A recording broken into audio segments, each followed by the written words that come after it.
Today's post on hormone replacement is about formulations. Hormone replacement therapy comes in various forms, including pills, patches, creams, and gels. Why is it important for you to understand this?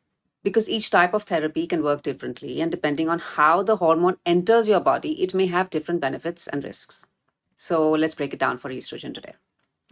The pill form of estrogen can be effective for many women, but when we ingest any drug orally, it is processed through the liver, and in case of oral estrogen, this can give rise to a slightly higher risk of blood clots and hypertension.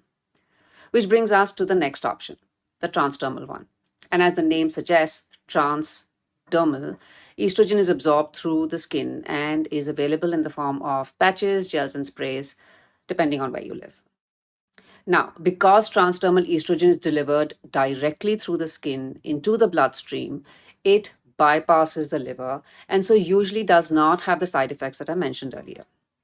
And in general, it's considered a safer option for estrogen. So, if you are someone who is currently on oral estrogen or someone who is considering hormone replacement therapy, you might want to discuss transdermal estrogen with your doctor and perhaps switch over from oral estrogen if you are on it. Remember, if you have a uterus, you still need to take progesterone along with the estrogen to protect the lining of your uterus. But more about progesterone in my following post.